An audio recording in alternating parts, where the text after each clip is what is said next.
CNBC-TV18.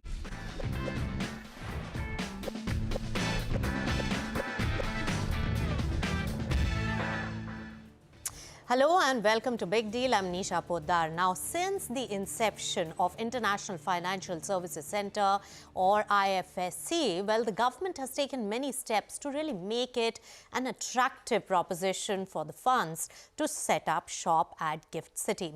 Now, the recent budget announcements give a further lift to this particular space. Now, ease of doing business through single window approvals and also the tax parity with other competing jurisdictions like Singapore as well as Mauritius are some of the important measures taken recently.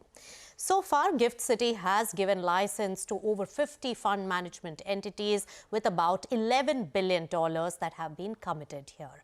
How's the growth from here on to make this particular concept of IFSC more robust and bring in that business for us? Let's discuss with the investors who have set up shop at Gift City. Let me welcome on Big Deal Kalpesh Jain from Multiples, Rajeev Saptarshi of Kotak Investment Advisors and Alok Mehta of Blume Ventures. Gentlemen, welcome to CNBC TV18. Now, Kalpesh, what's the big boost that has been provided by the budget to fund traction at IFSC? And also, do you see it attracting more funds from your industry?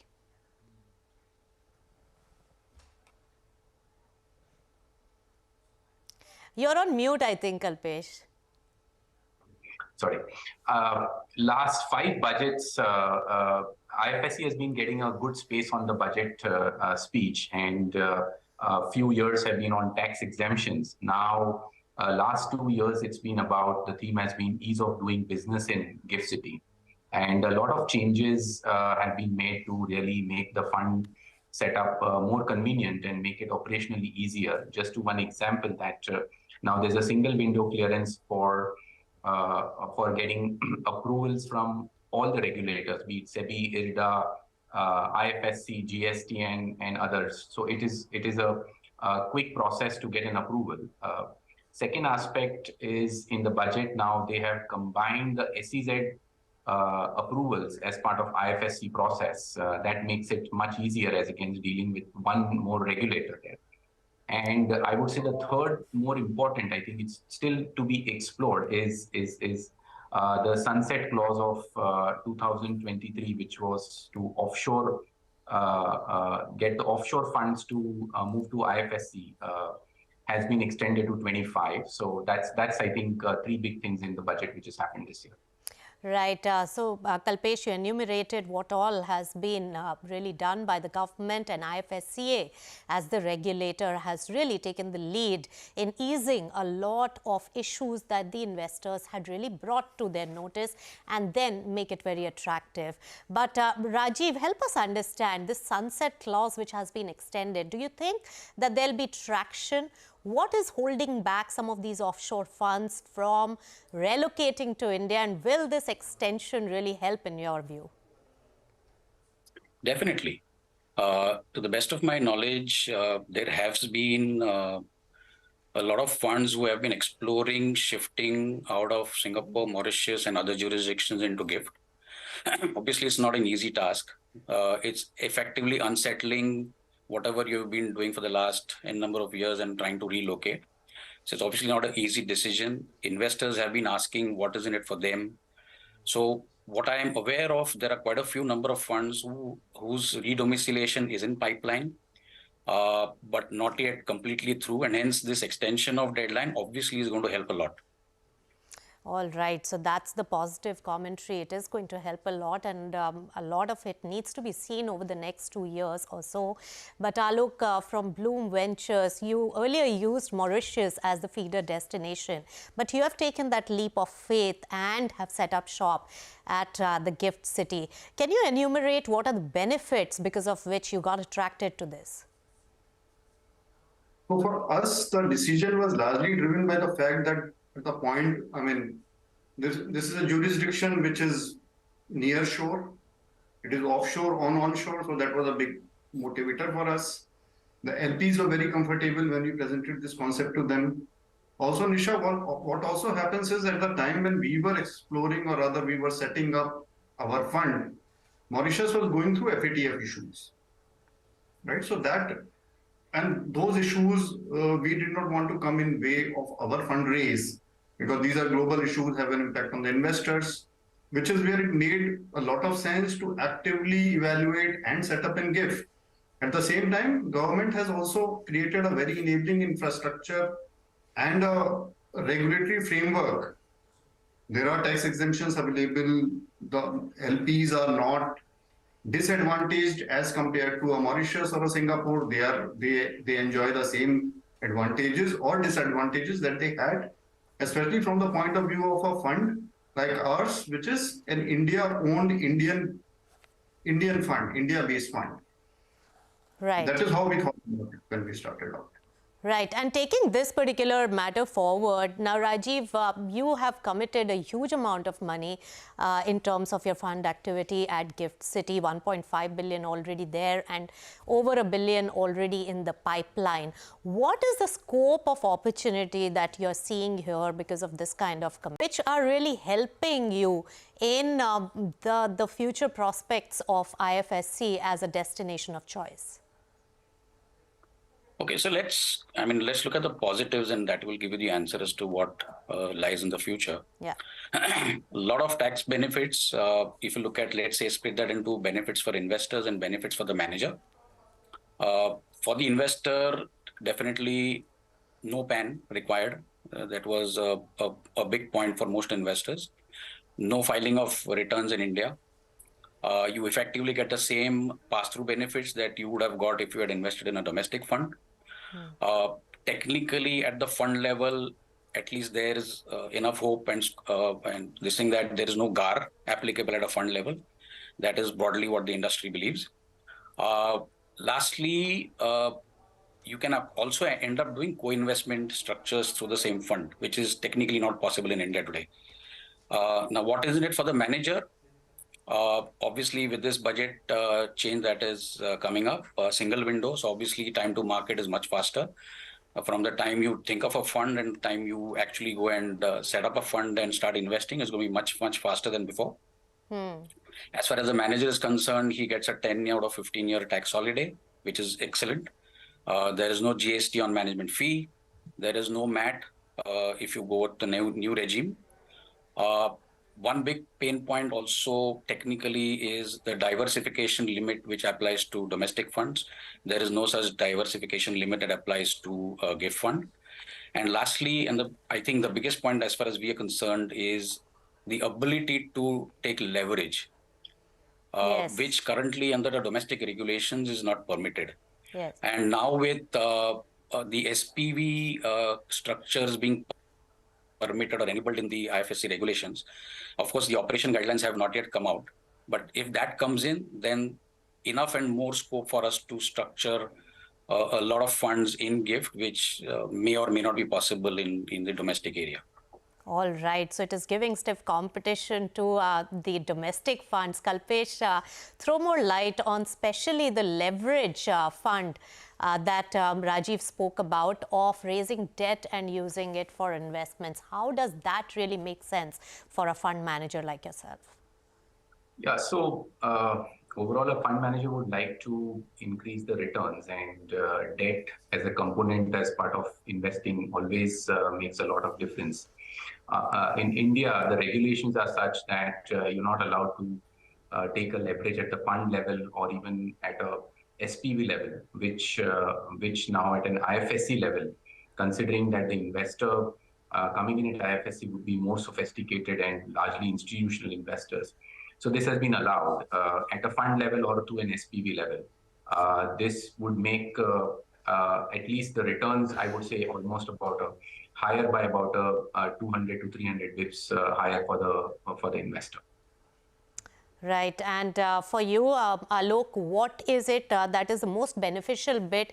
And people also talk about angel tax, which was really the burning topic of discussion. Now, given the present context with IFSC, how is that particular area looked out and solved for? So Nisha, the union budget brought about a change in angel tax, and it is now applicable for non-residents as well. So if at all that was an angle that has gone away, so that is no more, plus if someone were to set up at a offshore jurisdiction, including IFSC, so that's not a lever anymore, at least unless there are some changes which come about, which is what industry is representing and asking for. Yes. But that's obviously uncertain. All right. That is not an angle at all, but as Rajeev mentioned, right, the GAR continues to be a major decision driver. I believe that would be the case for all the Indian managers. Yes. At the same time, tax benefits are available, and but that is more for the manager, and LPs are agnostic to that extent. Right. And even for them, it is a easier jurisdiction to deal with as compared to coming directly into India, which they have been avoiding. Right. So far we have discussed, gentlemen, what is the benefit that IFSC really provides and what is attractive here. But what more needs to be done, and what are the issues that need to be addressed by the government and IFSCA to make it a destination of choice for more fund managers like yourself? We'll discuss that and more on Big Deal when we return after a very short break.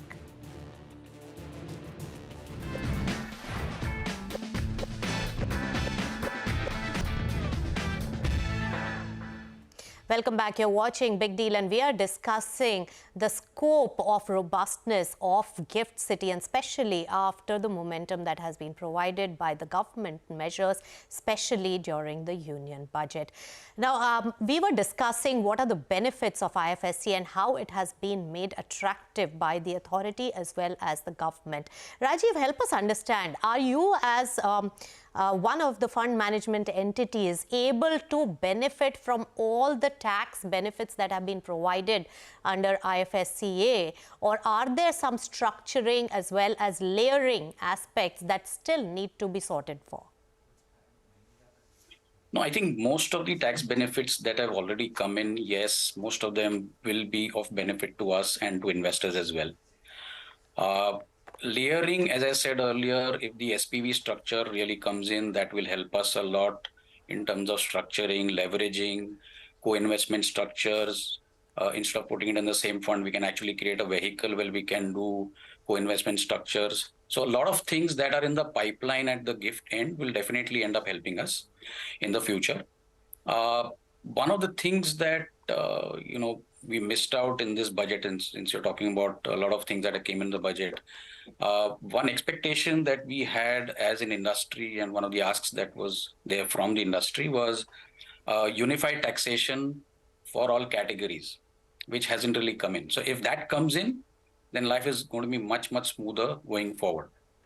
All right. So that is the big ask, and more clarity on the structuring will emerge over time. Alok, Mehta, what else can be done? Are there any roadblocks in fully benefiting from this opportunity, according to you? There has been great regulatory intent and effort so far. Right. IFSC was notified in 2015. It is only now that we are seeing all this action happen. At the same time, the gaps that we see are essentially around coordination with various laws. For example, this entire issue of relocation of funds, or rather redomiciling of funds to India. Now, there are tax provisions which are still a bit ambiguous on how these kind of transfers would be taxed in hands of the managers. Yes.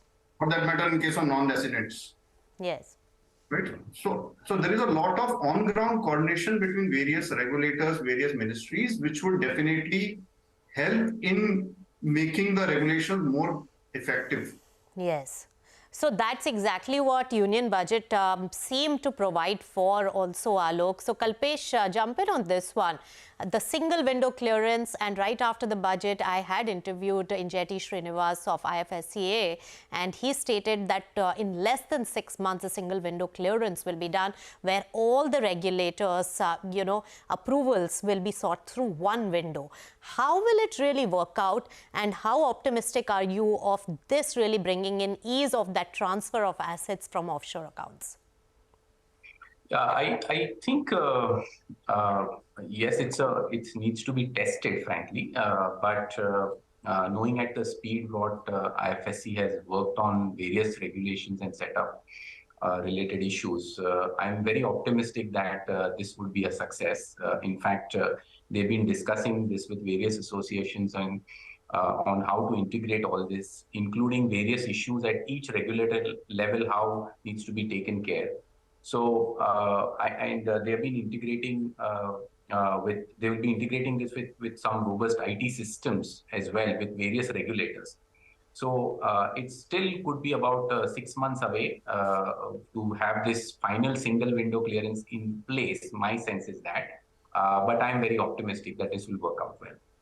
And what about acquisition financing? Any of you looking at that particular aspect in a big way, or some of the other products as well that have been brought about in the budget in the last few years? Rajeev, any word on that, the future of opportunities that could be expected from you? So obviously it sets us thinking about how we can actually use this, because domestically acquisition financing is not permitted. So obviously we have started thinking of how to actually use this particular facility. Of course, we'll wait for the fine print to come in. But yes, this gives us a window of opportunity for setting up another kind of a strategy that can be used to, set up a fund.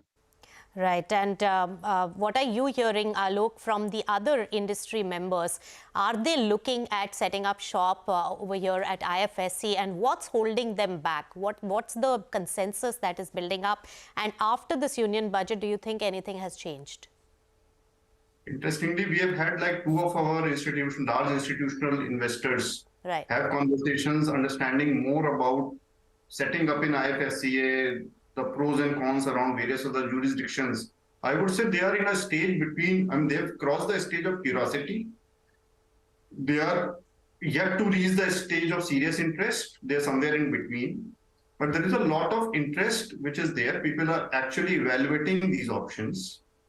The union budget, and even prior to the budget, there have been a lot of simplifications, lots of new initiatives which IFSCA came out with.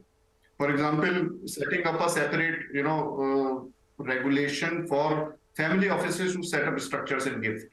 That could be a great source of private capital for flowing into India via GIFT. Right. So there is definitely interest, and that momentum should pick up now. Right. The momentum should pick up. But Kalpesh, do you think the single window clearance, timeline-wise, will give competition to other jurisdictions in ease of getting approvals and setting up shop here? I think, first of all, for any investment which has to come to India, I feel this is the best location to be in. Single window clearance more is for setting up the fund. I think without even single window clearance as of now, the process has been pretty streamlined between various regulators. It will only become easier. So competition-wise, I would feel IFSC is much ahead vis-a-vis other jurisdiction now for if the money has to come to India. So I don't see impact of that vis-a-vis any other jurisdiction. But more importantly, I think what also is important when you do a comparison of various jurisdictions, the policies which have been implemented, everyone just has a worry that whether that doesn't change or it doesn't go back to something else and creates an issue. Which is a worry which a lot of investors have when they evaluate this location. So while a lot of confidence has been given by the authorities that at least from their intent and discussions. But this is always there as a back of mind that is there any issues which could have at a later stage, because we would run a fund for 10 years, and if anything happens in last 3 years, then our returns actually could get impacted. So that's a worry which would be there, and that's where I think we may lose out certain marks on vis-a-vis the other jurisdictions. All right, well pointed out actually, Kalpesh, because, policy flip-flop has been one of the biggest concerns for investors into India or India set up platforms like IFSC. Rajeev, what do you think? Can this be addressed? Because it's more of a perception issue. But then time and again, our government has also come up with regulations like we are seeing currently in the REITs in which side, where budget had thrown a tax proposal, which actually changes the dynamics of returns. So when you invest, you bake in a certain kind of return, and investors always say that we would rather bake in a higher index of taxation rather than go into it blindfolded and deal with flip-flop in the policy. How to address this particular issue, and is this one of the single largest issues which is a roadblock in the IFSC becoming a much more robust platform? I'll start on the reverse end. If you look at what do we get in Singapore versus India, I think almost everything that you'll probably get in Singapore, be it now good infrastructure, regulatory, easy regulations, clarity on taxation, leverage, you name it, and you've got it. The single biggest factor that may technically end up taking as far as if a foreign investor is concerned, his single biggest concern always is about stability of tax and other regulations.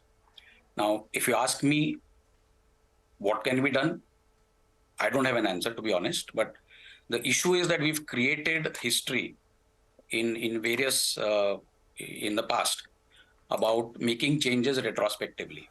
Even if that can stop, if you look at the Vodafone case as well. Now, that obviously sets in a lot of fear in the minds of investors. Now, it is up to the government to kind of come out with clarity and give a confirmation or an assurance or a guarantee that whatever is being done will never undergo a change. And that has to be only proven by actions. Right. Only words will not help. All right. So trust deficit on the policy flip-flop front is one of those perception issues that the government as well as IFSCA probably needs to really address to make IFSC a much more robust platform. With that, it's a wrap on this edition of Big Deal. Thank you so much, Rajeev, Alok, as well as Kalpesh for joining us with your insights on this special edition on IFSC and how robust can it get. Thanks to all our viewers for tuning in. Stay tuned to CNBC-TV18.